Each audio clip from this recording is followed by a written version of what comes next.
Palanpur aroma circle પાસેથી ₹19.77 લાખની જૂની નોટો સાથે 7 શખ્સોને એસઓજી પોલીસે ઝડપી પાડ્યા।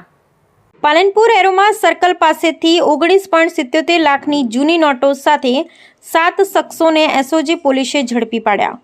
પાલનપુર એસઓજી પોલીસે મોટી કાર્યવાહી કરતા જૂની ચલણી નોટોનો કારોબારનો પર્દાફાશ કર્યો છે।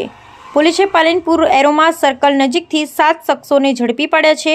આ શખ્સો પાસેથી 500 અને 1000ના દરની કુલ ₹19,77,500ની કિંમતની જૂની ચલણી નોટો જપ્ત કરવામાં આવી છે। પોલીસને બાતમી મળી હતી કે કેટલાક શખ્સો જૂની ચલણી નોટોની હેરાફેરી કરી રહ્યા છે। પોલીસે બાતમીના આધારે પોલીસે વોચ ગોઠવી હતી।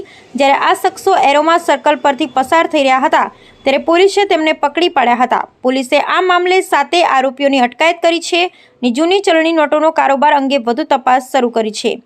પોલીસ આ નોટો ક્યાંથી લાવવામાં આવી હતી અને કોને પહોંચાડવાની હતી તે દિશામાં પોલીસ તપાસ કરી રહી છે।